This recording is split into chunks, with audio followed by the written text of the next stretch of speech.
Hello everyone. So in this video I'll be walking you guys through on how to make a to-do list in React. So basically all we need to do just gonna make use of React basics that we have learned in our previous videos that I have gone through, and we're gonna apply all of it, and we're gonna use those lessons that we have covered, and we're gonna use it for this particular exercise, which is just to create a simple to-do list. Okay, so these are the requirements of that particular to-do list that we would like to make, which is there are three of them. First one is actually we need to have like an input box here. For example, basically we need to have an input box that receives input as a text input that we can actually fill up, and then it should have like a button which also have like its own functionality, which is to actually add whatever you add, fill up this input here, it should be added inside this particular list of items that are being listed here. And of course the list item has to be like a UI list element also, and that's how the first requirement is all about. And second requirement is basically they need to like strike through whenever when they click on the item. Whenever when they click on any item, there should be like an strike through styling for a particular item in the list. And then when I click it again on the already on the task that already been strike through, it should be unstrike through. Like it should be like when your your task has been done, then you can just cross it, and you can actually, if you are not done, you can uncross it. And that's the basic idea of the second requirement all about. Third requirement, basically we need to just calculate how many remaining tasks that are actually not that are still not done. And those are three requirements that we should be keeping in mind while developing the whole simple to-do list. And I would like to give you a demo of how the to-do list should look like. And there you go, this is a simple demo of how the to-do list should look like. So as you can see here, there needs to be a input box here, and that input box should be able to receive any tasks that I would like that user can input. For example, in this case I'll have to fill out the next task to be sleep. uh, just fill up this particular input box with a task here. I must be able to add this task into this list below here. So when I click on add, it should be like this. So as you can see here, when I click on this like this, and you are able to make like a strike through styling whenever when you click on this, and when we click it on it again, it should unstrike through on it. So that's the second part of the idea. So also you can see here we also have this counter to indicate how many remaining tasks out of the total number of tasks you have. As you can see, there are 2 remaining tasks, and the 2 is basically I have not done any of these 2. When I click this one of them, and as you can see 1 remaining out of 2, and also when I click both of them, there will be 0 remaining out of 2. And yeah, that's it. That's the whole idea of how the to-do list should work.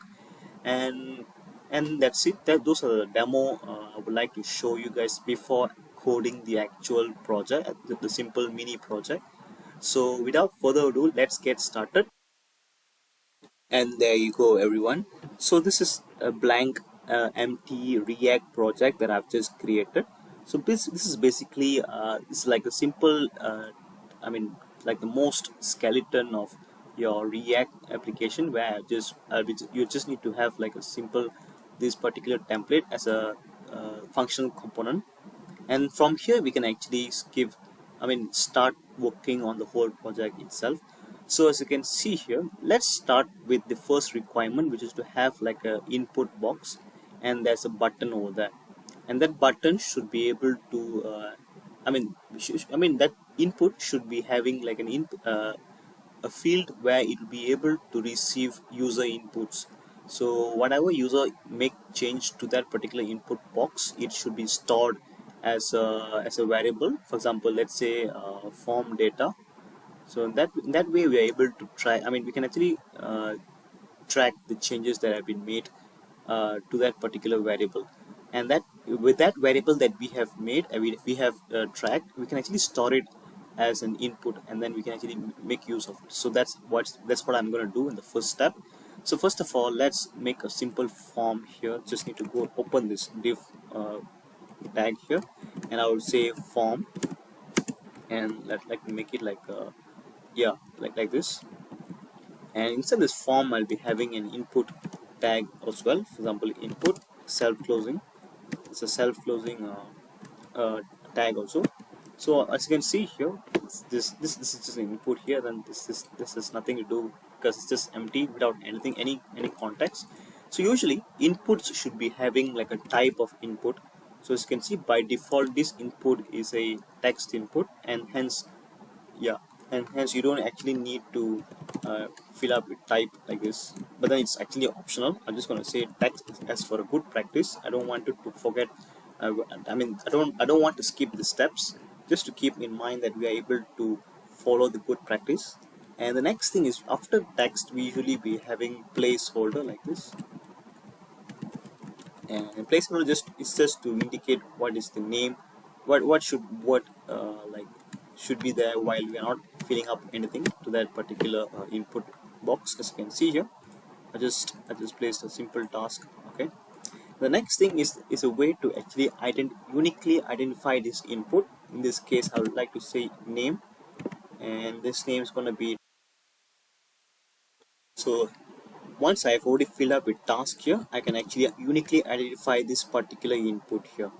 And the next thing is, I would like to store this particular before that we must be able to have like a function to actually need to initialize a variable where we can store the data of the input. So example, I would say const, it's going to be a set function, use state function. So in this case I will say form data. So form data is going to be an object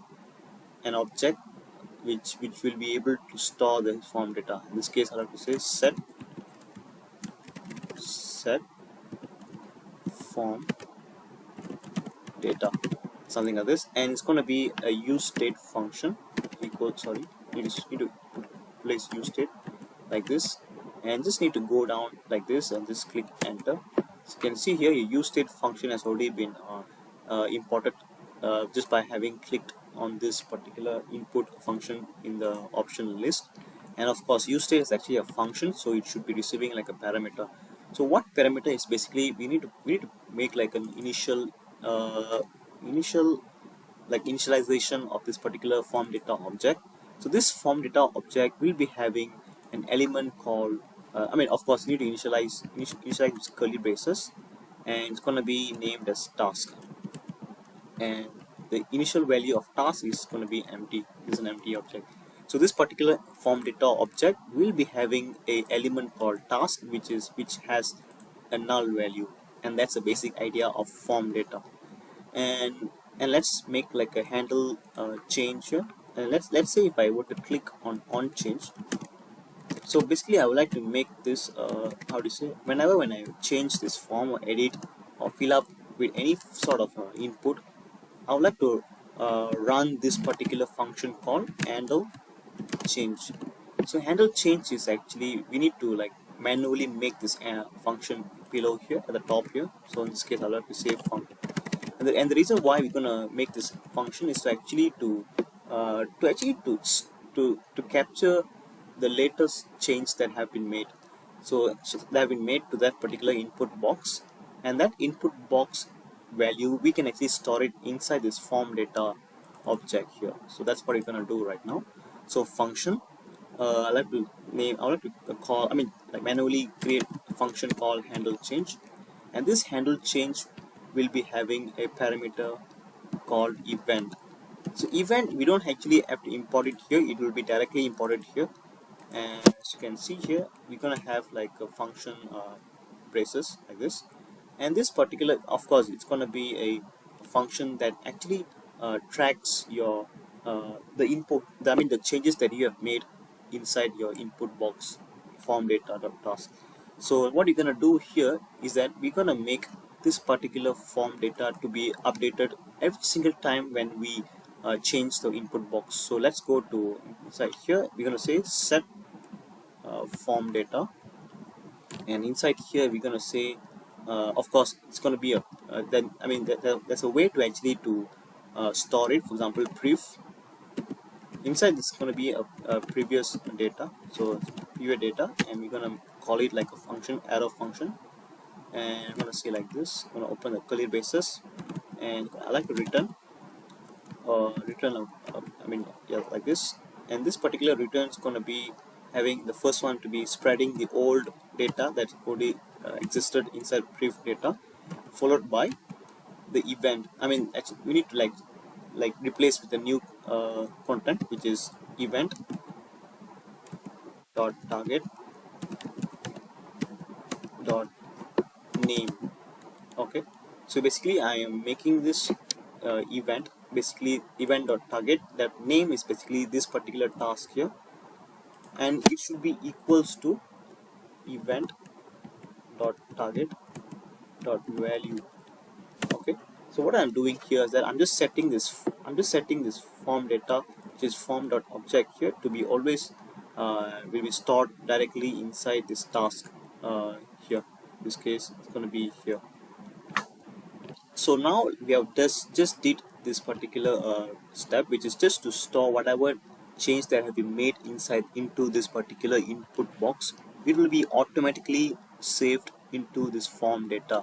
And let's give it a check by just going to console and .log, and what you're gonna do, we're just gonna input form, output form data like this, and we're gonna save it like this. Okay, and of course you'll be having the task here, which will be the one that gonna be the one that changes. Okay, so let's go and actually let's go to our project here, browser here, and click on inspect, and we need to open the console like this here. As you can see here, we can actually just refresh it, and yeah, and as you can see, I mean, initially the form data is empty. Let's fill up with something like some random words, and as you can see here, whatever change you make, it always updates the latest, and the latest one is this FVEFE, and as you can see here, the same thing.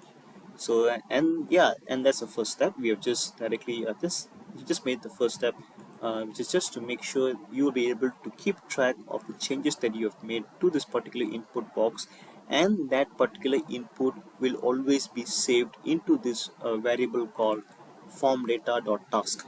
Okay, so that's the first step here. The next step is we need to have like a button here. Let's create a Okay, now let's create a button. So it's going to say button like this. Open a tag and tag like this, and button, and that button will be having a text like this, add button, and you'll be having looks like this.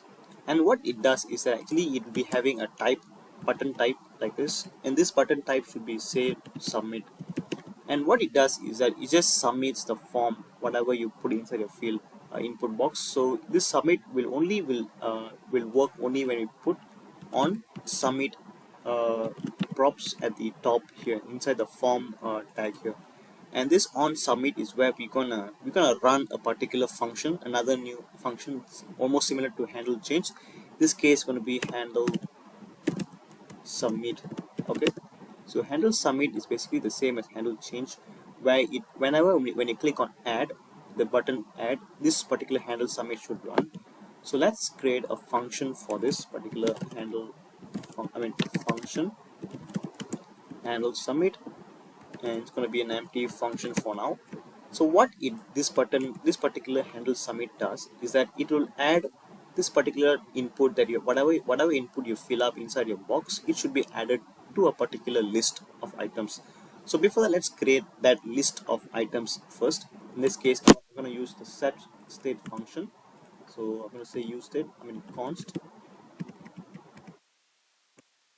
and it's going to be list followed by set list followed by use state equals to use state. And in this case, it's going to be an empty object, an empty array, because list is going to be an array, because we're gonna make a particular change to that particular list, which is an array.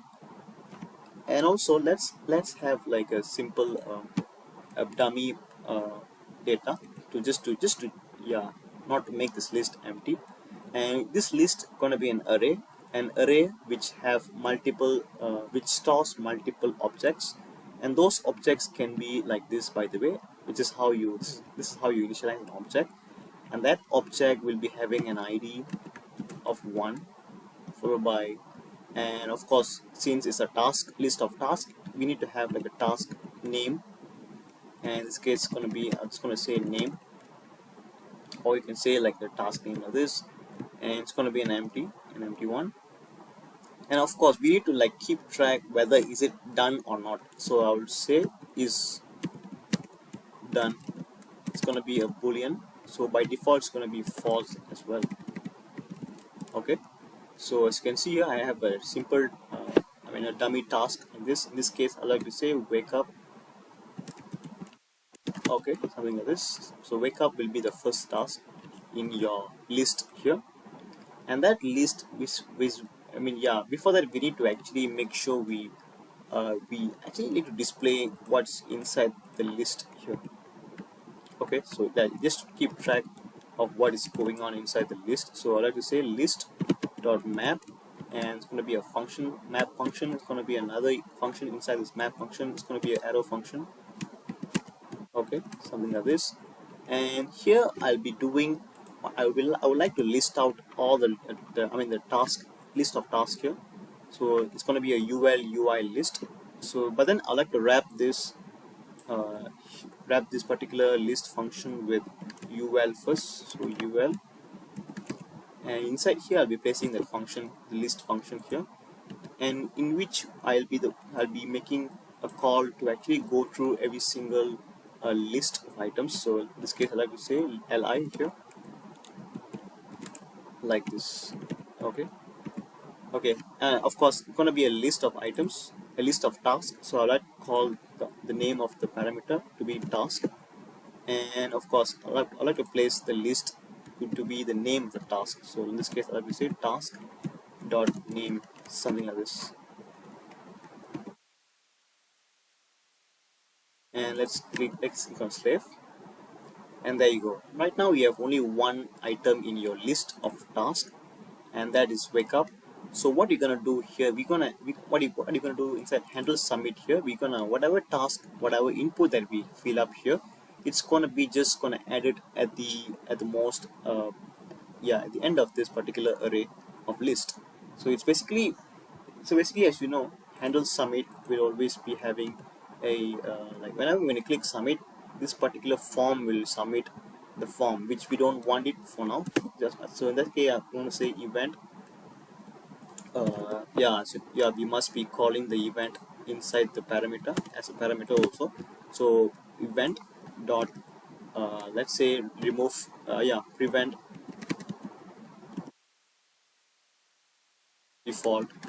This way we are able to not to have certain, basically we don't want this form to submit at all. Okay, it's going to be a function, so it's going to say like this, save.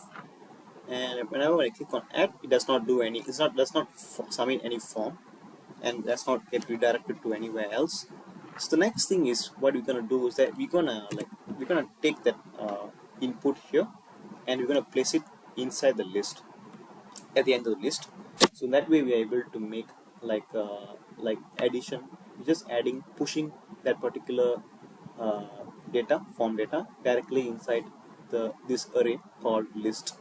So how are we able to do that? We need to click on set. we need to since we are changing the list, of course we're gonna call set list, and it's gonna be be having a bracket here, and that bracket will be having the a square bracket, and that square bracket will be having two parameters as well.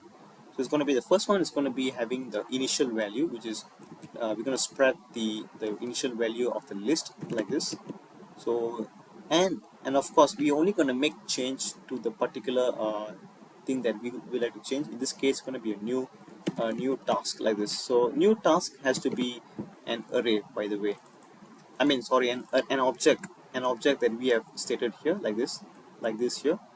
So what you're gonna do here, we're just gonna copy this object, an object format, and I'll have to make this particular let new task equals to, yeah, as you can see here, this is the way how we able to do that. But as you can see here, so this is like I'm adding when I hand the submit is clicked, I need to make sure that this particular set list is updated. So what I'm going to do here is that I need to make sure I need to like make the name of the task to be dynamic. So in this case, it's not wake up, it's actually event dot target dot value like this, by the way. Or you can also call the form data object. In this case, we can actually just call form data dot dot task, because it will be stored inside your task every single time you actually make change to this particular input box. And usually your is done will be false by default, and you can leave it as it is. And then id is where we're going to play around with. For example, this id will be when we add something to a particular array, it should be having the array, I mean the id to be the last one. So in order to fetch the last number, we're gonna use the length plus 1. So we're gonna take list dot length, and we're gonna plus 1 like this. So what you're gonna do, because this is before we are adding this particular object element into that particular list, and hence that's the reason why the last one should be length. Okay, length plus 1. And as you can see here, we can take this particular object called new task, and we are just placing it directly inside this new set list here. Okay, so that's the that's the way how we do. So let's click save, and let's go to our project here. In this case, I would like to say sleep, sleep, and I like to click on add, and there you go. You are able to make add your task directly into this particular list of items.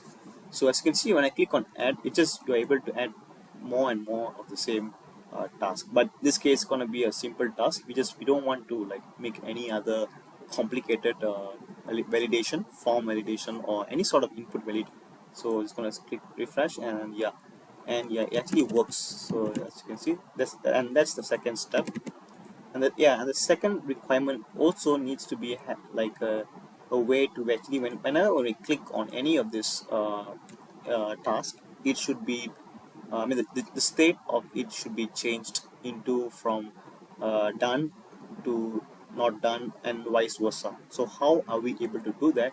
Is we need to have like an on click function. Okay, an on click function for every single list item here. In this case, I would like to say on click, and this on click function will be having a way. It will be having a function, and this particular on click function will be having a different way to actually call the function name. It won't be just handleChange. You need to like have it like a arrow function like this,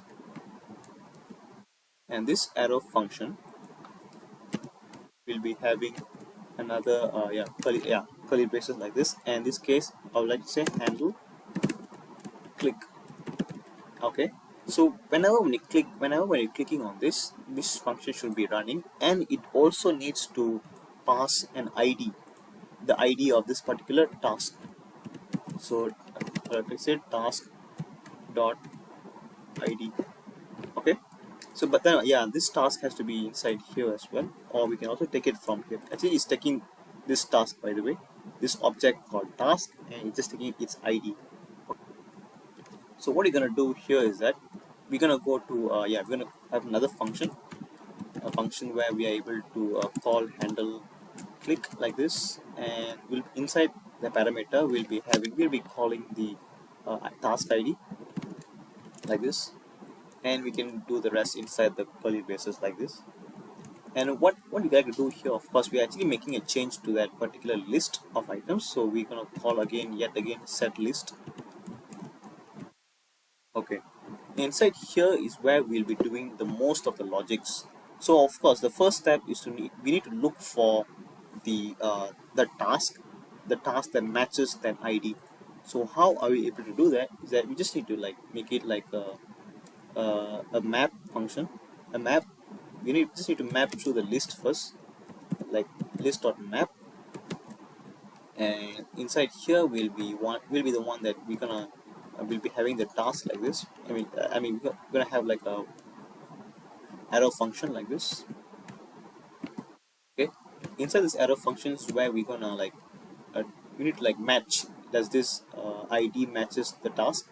So that's what we'll be doing here, and we're just gonna say if task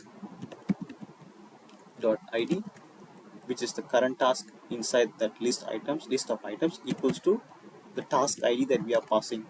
Okay, so only when this is true we should be returning a certain value. So if I need to open the curly braces, so return. So return is going to be a like it's going to be a square bracket, and the first thing it receives is it spreads out the list of items. Okay, followed by what has been changed, which is basically the done. We need to make sure is done. Is done is the one that is going to be changed. Is done is equals to the opposite of task dot is done. So what I'm doing here is that I'm just making the opposite of the previous task dot is done. So I'm just like making it an opposite of it. So as you can see here, we won't be needing this particular square bracket, because this particular braces is already just enough. And what if we can't find this particular task.id? And what we're gonna do here, we're just gonna put like an else statement, and that else statement is we're just gonna return the task here. Okay, because since we can't find the particular ID, we're just gonna return the task like this. So I'll have to click on save like this, and let's go to our project here. I'd like to say, before that I'd like to refresh everything, and in this case I have to add sleep. Okay, so I'm just gonna say, okay, now as you can see, you can't do anything because there's nothing much you can actually do yet. And what you're gonna do here is that we're gonna have like a way to actually to strike through this. So we're gonna have like we need to go to our CSS file. And in this case, like I have my own CSS file called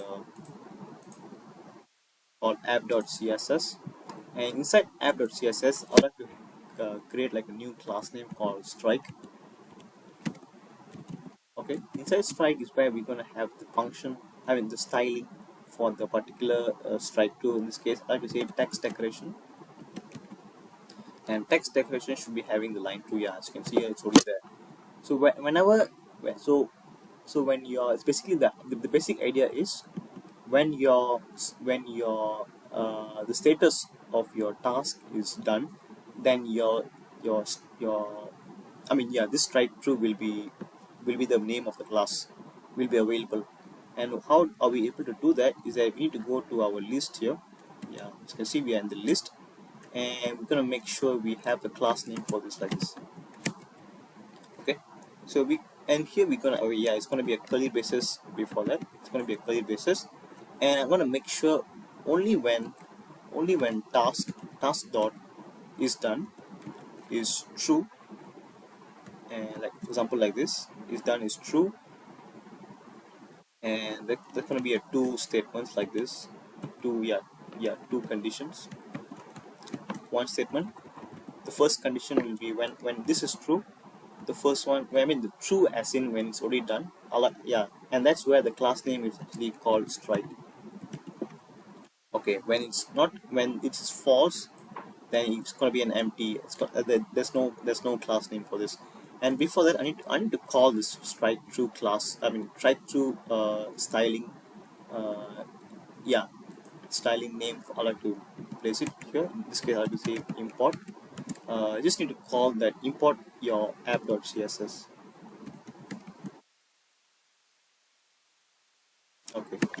and let's click save, and let's click refresh as well, and let's give it a test right directly here. In this case I will change false to done, yes, false to true, sorry, and click save. As you can see that, I mean, there's something is not working here. Now let's just go and see what's the actual. Oh yeah, I need to click on save all. Yeah, yeah. Just forgot about that. And there you go. And there you go. You have done. You are already able to make this particular, make a line. Yeah, like a line through whenever when you click on this particular thing here. So as you can see here, there's like an error here, and the reason is because whenever when we're making changes to a particular task, only the task should be spreaded like this. For example, like I say task, and not the whole list, by the way. So by clicking on this, you are able to make the changes to be happened. Okay, and that's it. Yeah, that's a minor change that I wanted to make. So, and yeah, that's the second thing that I've covered. That's the second requirement that we should be solving. In this case, I like to add like another task called sleep again, sleep, and like to click on add, and like to click on just finished my sleep, and yeah, as you can see, I was able to cross through my sleep like this. And last but not the least, which is the last requirement, is to make sure that you have like a counter which actually counts your, I mean, actually like an indicate how many tasks that you still have left, which is still undone or done. So how are we able to do that? You just need to go to our, just need to, yeah, go to our return here, and we just need to calculate how many done and how many not done.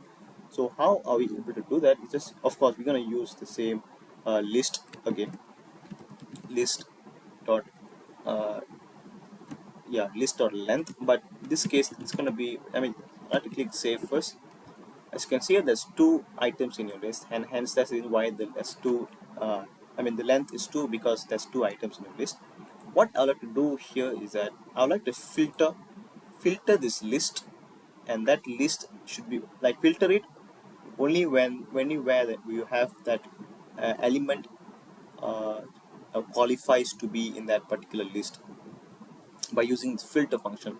So let's put a dot and kind of call filter, and in this case I like to like put a condition where only when x is basically, and it's going to be an arrow function like this, only when the objects, for example x dot is done. Okay, so basically what I meant here, only when x dot is done is true. So whatever that is not true, it won't be calculated, it won't be I mean, it won't be filtered out, and only the one that's true will be filtered in. So let's click on save, and there you go, you have only one items, you have only one items that are actually and let me just give it a test. I'd like to add more items like this, and there you go, you have only one items that are still not you have only completed. And let's see if I click on more items like this, and as you can see, there's two items you have done, and let's click on this, you have three items. And I like to fill up this whole thing. For example, 3. So basically 3 is basically is to calculate the number of items that are done. And what if you need to like calculate the items that are not done, you're just gonna add like a yeah, an opposite like a sign, and this is going to be an operator to make the uh, s- true statement to negative false statement. I mean, like, just to add like yeah, this exclamation mark, just to indicate the opposite of this particular variable. So let's click on save. I mean, yeah, I mean, this is a 3. Let's click on more. As you can see, there are 3 items that are still undone. Okay, so let's say, as you can see, I have only one undone task here, and then hence that's the reason why it shows 1. And let's say if I undone everything, and yeah, you have 7 items exactly. So, and that's how you are able to do that. And let's make it a proper sentences like 7 remaining task out of, and here I'll be calculating the total length, which is list dot length, and click on save. As you can see here, you have 7 remaining tasks out of 7 tasks. Okay. Okay, so this is just to indicate how many remaining tasks we have not done. And when I click this and then there's 6 more items that are not, still not done. When I click this, it shows 5, and so on. And that's it, guys. And that's how you are able to make a simple to-do list in React. And I hope you're able to understand everything so far from this particular video that I have covered. And whatever questions that you would like to ask, please ask in the comment section. Just ask me directly inside. Just try to contact me via the details that I give you inside the comment section or the description. And thank you guys for watching this video, and I hope you have learned something new on how are we able to make a simple React to-do list. And let's catch up in the next video where I'm teaching more of React lessons. And yeah, until then, thanks guys.